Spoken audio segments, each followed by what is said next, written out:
Welcome back to the channel. In today's video, I'm going to show you guys how to open up a photo message on Snap, and you can even screenshot it if you would like to without the other person knowing at all. Now, it's actually really easy to do. I'll show you guys exactly how to do it.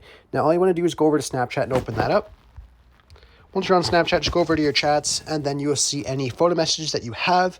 What you want to do now, before you even open the message, is you want to go down to your control center and turn off your cellular and Wi-Fi. You can even just put your phone in airplane mode. It's a lot easier just to click that one button.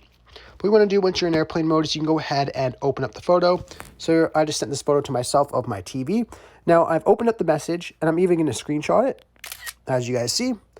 Now, what we're going to do is we're going to exit out of here. It's going to say that it's open. That's totally fine. What we want to do is we want to exit out of Snapchat, find it in our phone. So I'm just going to go over to where it's located. Once you find it, you just want to go ahead and delete it. Once Snapchat is deleted, you guys can go ahead and turn your data back on. So just undo airplane mode and turn your data and Wi-Fi back on.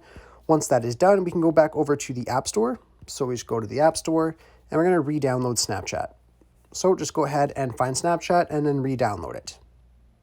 And we're just going to give Snapchat a couple seconds here to download and install. Should only take a couple seconds.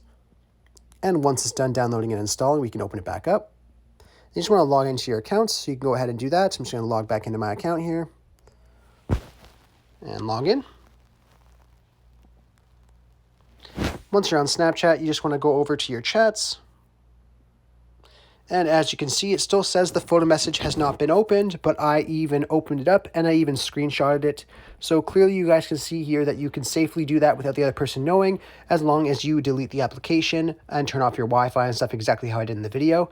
Anyhow, I really hope I was able to help you guys out with this tutorial. If this video helped you out, be sure to leave a like on it and subscribe for more. Thanks for watching.